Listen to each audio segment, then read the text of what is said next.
Good morning, everyone. In this video, we are on page 8 of the practice set, and we're going to be going through some of these expansion and condensing problems together just to give you a little bit more practice before you try them on your own. So in this first section, we are expanding each logarithm. So remember, expand everything on the land.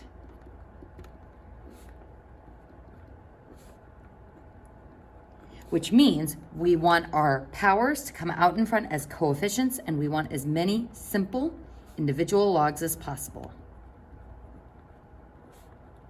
Something else I would like you to write in the practice set that we didn't explicitly cover in the notes is what to do when we have a square root. Now, with a square root, I like to say in my same mnemonic device of expand everything on the land that things inside a square root are trapped in a cave. And we want it out in the open on the land. And we will see how to do that on number 3. So there's not a problem like that in the notes, so that's why we are covering it here. So let's go ahead and start by going through number 1. Now, if you're looking at number 1 going, how are we supposed to expand that into multiple logs? There's nothing we can do to expand the answer part of the log. 11 doesn't have any factors, but we can expand by moving everything on the land. So we're going to move that 2 back in front as a coefficient of the log. So 2 log base 2 of 11. And that's as expanded as that expression will go. Moving on to number 2. In these logs, the answer part has multiplication in between those monomial pieces, so we can separate them by expanding and using addition. So log base 9 of x plus log base 9 of y. So they're separated by addition, which is why it's multiplication inside the answer part of the log. So that would be our expanded answer. So on number 3, if you're wondering, how are we going to get this x out from its cube root cave that it's in? Well, this is where we are going to use our power divided by index rule. The power of this x is 1. The index of the radical is 3. So I'm first going to rewrite this as log base 2 of x to the power divided by index, or 1/3 power. Now that I have this as a power, I can use that strange power rule that allows me to move that 1/3 out in front as a coefficient. So 1/3 log base 2 of x. Now, the other reason that I wanted to talk about this problem is there is a second way of writing this answer. You could write it as log base 2 of x divided by 3. But I want you to note that this is not the same as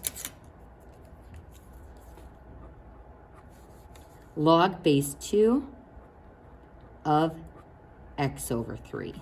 So it's a little bit more obvious when I put those parentheses in there, but the difference between these two answers is the divided by 3 is inside the log, whereas this divided by 3 is I'm taking the entire log divided by 3.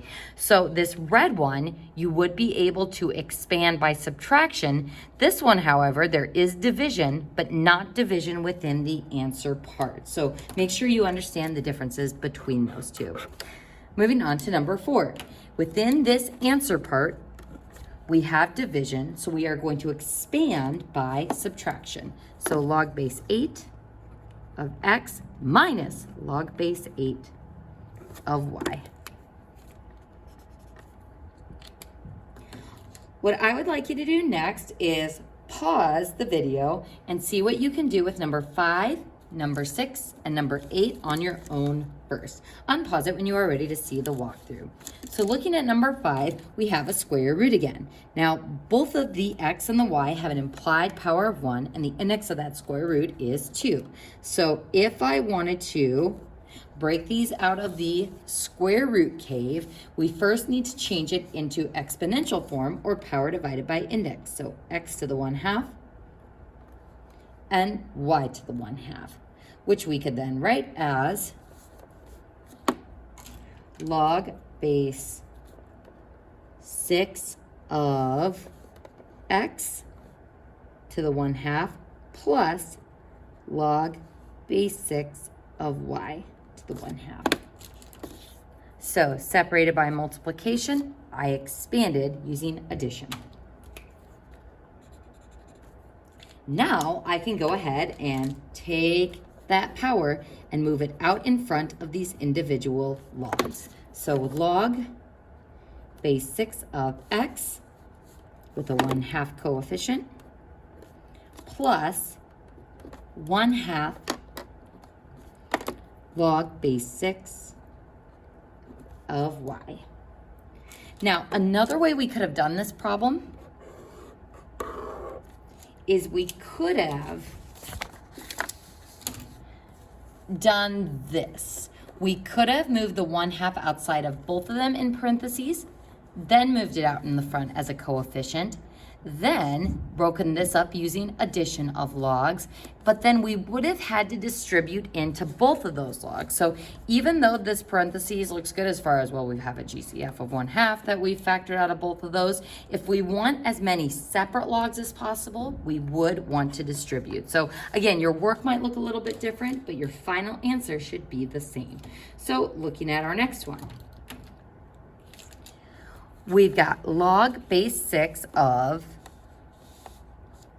AB squared C all raised to the 3rd power. So just like I thought it was easier to distribute the power first to the individual pieces, I'm going to do the same thing on this one, but just note, if you did want to do it the other way, you would have to have a final step of distributing that coefficient into the separate logs. So I'm going to go ahead and use Math Spam, and since I'm powering up, I'm going to distribute that power of 3 to each of those exponents, which will give me log base 6 of A to the 3rd,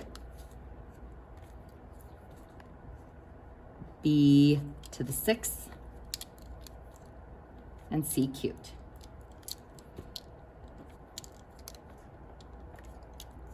I'm going to go ahead and leave that in parentheses just to show that that is all inside the answer part of that one log. Next, these answer parts are joined by multiplication, so we're going to expand it by turning it into addition of logs. So log base 6 of A to the 3rd plus log base 6 of B to the 6th plus log base 6 of C to the 3rd. Now from here, expand everything on the land. We're going to take those powers and move them out in front as coefficients, giving me 3 log base 6 of A plus 6, I wanted to make that orange, plus 6 log base 6 of B plus 3 log base 6 of C. So everything's on the land, and we have as many separate logs as possible. All right, folks, I'm going to leave you guys to try number 7 on your own. We're going to go ahead and look at number 8 together next. So first, these are joined by multiplication. I've got 2 times the cube root of 5. So I'm going to go ahead and break these into separate logs first. So they've got multiplication, the answer part, so I can expand them by adding the 2 logs together. So natural log 2, natural log of the cube root of 5. Now, if I want to expand, that means I want to get that 5 out of the root cave that it is in. So to do that, we put it in exponential form. So power of 5 is 1, index of the radical is 3, so power divided by index gives me 5 to the 1/3. So natural log of 2 plus natural log of 5 to the 1/3. And now expand everything on the land. I can take that power and move it back out in front as a coefficient. So natural log of 2 plus 1/3 natural log of 5. That's one way of writing your answer. You also could have written it as natural log of 2 plus natural log of 5 divided by 3. So make sure if you write it this way, you don't make it look like the 3 could be inside the answer part of the log. Make sure that division symbol is going underneath the natural log and the 5. So this is another way you could have written your answer for that one. Either is fine by me, either will be okay in my math lab. So with those example problems, you should now be able to do the rest of the ones from 1 through 15 that we did not do. Next, we are gonna move down to the condensing problems for number 16 through 23, and I think there's some on the next page too. So on this section, we are condensing, which means we wanna send the coefficients to the clouds. So send coefficients to the clouds, which is to the power region or the exponents. And something that I would like you to also write, and this again is going back to our issue with square roots that we didn't cover in the notes. If you have x to the 1/2, this is considered less condensed or simplified than the square root of x. So if we are condensing, we want to put all of that stuff back into their radical caves. So folks, I would put a star by this or highlight this. But x to the 1/2 is considered less condensed. Let's put a D on there, Mrs. Cairo. X to the 1/2 is considered less condensed or simplified than the square root of x. So we want to try to get all of these expressions to a single logarithm. And don't forget, you can't condense if you have a coefficient in front of the log. So we're going to be using the reverse of that strange little power rule that we were using above. So looking at number 16, these logs are separated by addition. So we want to condense by multiplying the answer parts. But before we can do that, we're going to have to send both of those coefficients to the clouds. So this will become natural log of 3 squared plus natural log of 4 cubed. Simplifying those expressions, we get natural log of 9 plus natural log of 64. So separated by addition, we are going to multiply the answer parts. So 9 times 64 gives me the natural log of 576. And that is as simplified and condensed as that natural log will go. Moving on to the next one. We've got log of 3, and because there's no base, we can assume this is a common log. So log of 3 plus 1/2 log of x. These are separated by addition, so we want to condense by multiplying, but before we can do that, we have to send the coefficient to the clouds. So this gives me log 3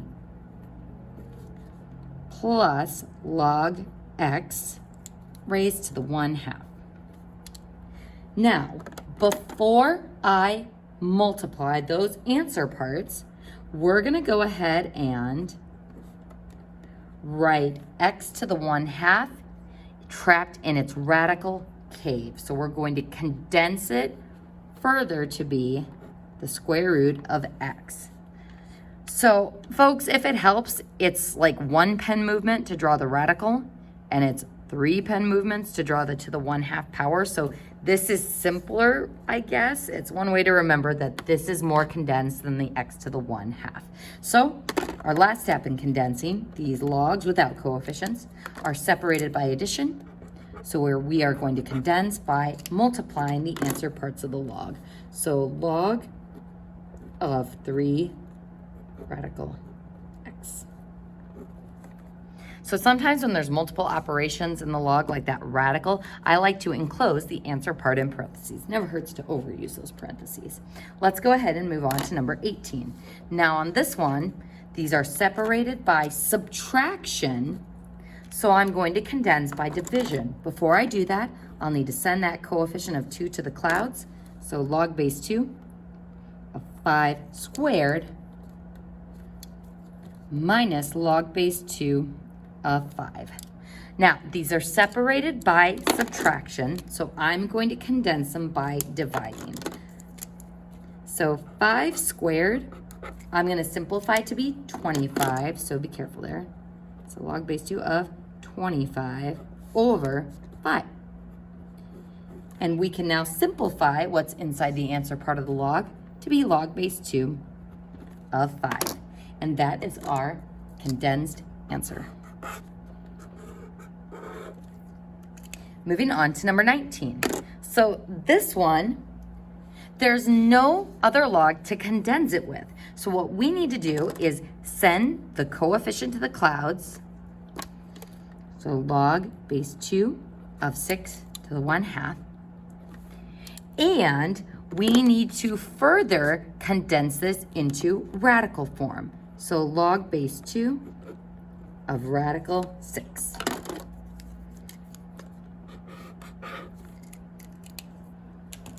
I would like you to put a star by number 21.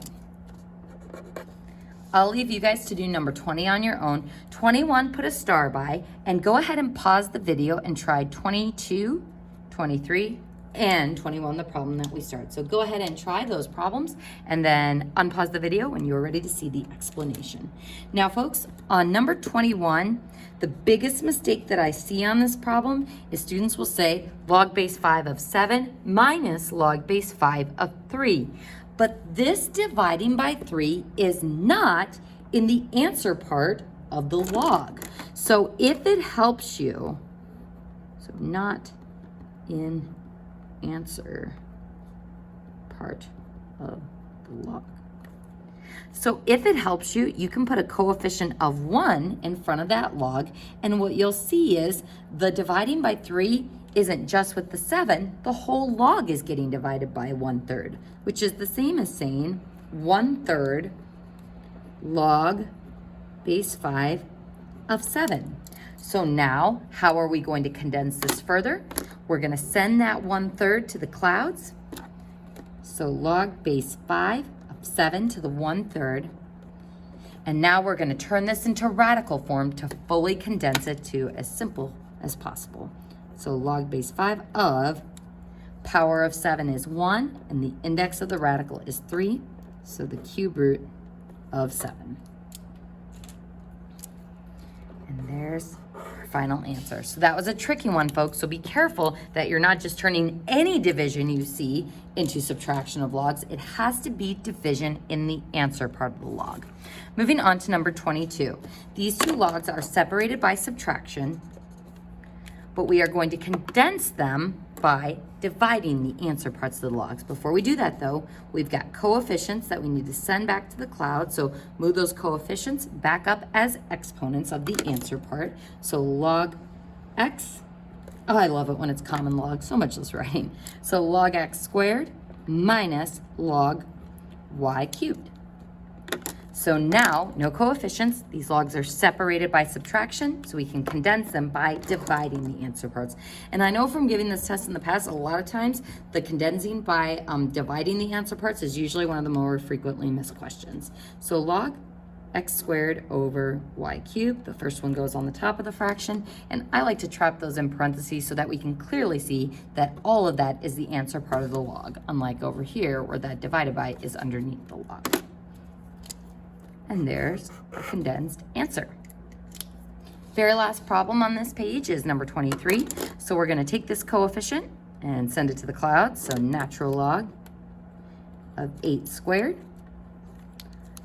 Plus, we're going to send this coefficient to the cloud. So natural log of x to the 4th. And now, these two logs are separated by addition, so we're going to condense them by multiplying the answer parts.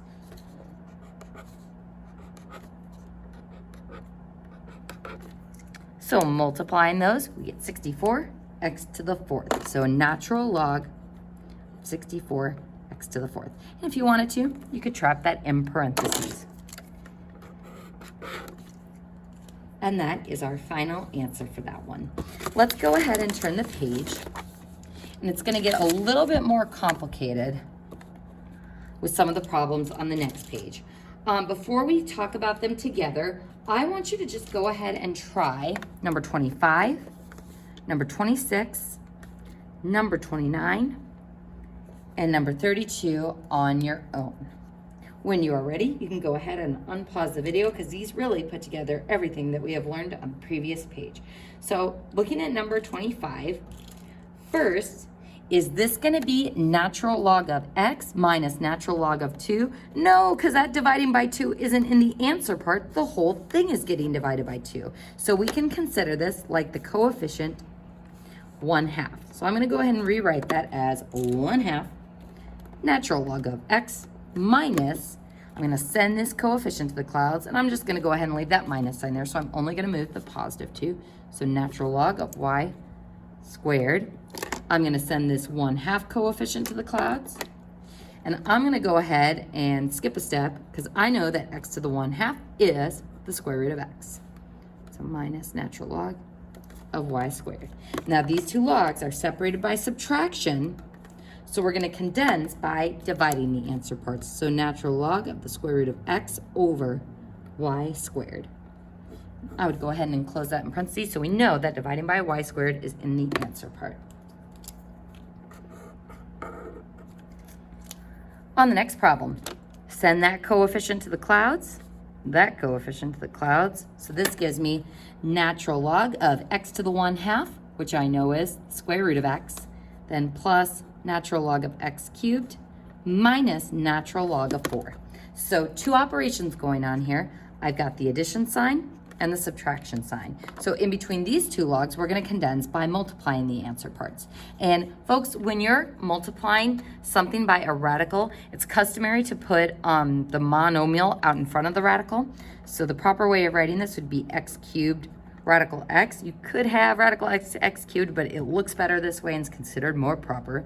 And then we are separated by subtraction here, so I'm going to divide by 4. Now notice that I'm careful to not put that dividing by all the way under the log because that dividing by 4 is only in the answer part. So natural log of that whole thing is our final answer. On number 29, so sometimes students get really thrown off by this because we have a binomial inside the logs. So we talked about how you can't distribute a square root into itself. So for example, I can't do this. If I have the square root of x squared plus y squared, you cannot do this. I cannot distribute it into the items underneath of it.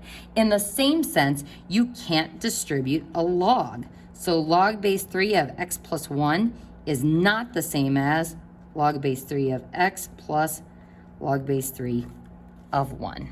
So you cannot distribute a log into its answer part. You also can't distribute a square root into its radicand. So folks, very helpful thing to note, and remember as we start mixing operations within the logs. So on this one, first thing I'm going to do is send that 4 to the clouds as a power of the x, so log base 3 of x to the 4th, and then minus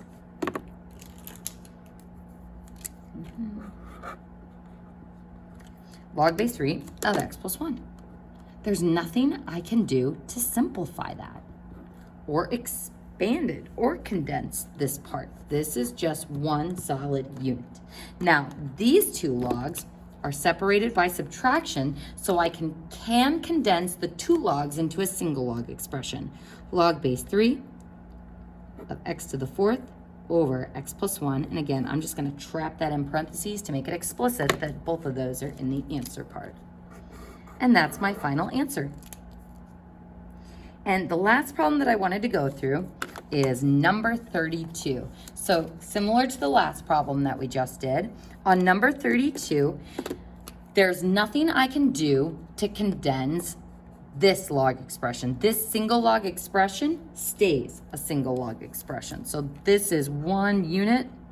I can't distribute into the answer part. This is one unit as well. But these two logs as a whole can be condensed because they are separated by subtraction. So when I do this, I'll have log base 5 of the first answer part on the top, log base 5 of x plus 1, that x plus 1 goes on the bottom. I'm going to go ahead and draw brackets around this to show that that is within the answer part of the log. So folks, we've gone through some of the trickier ones on here, so you should be good to go to do the rest of the practice set, rest of these practice set problems all on your own.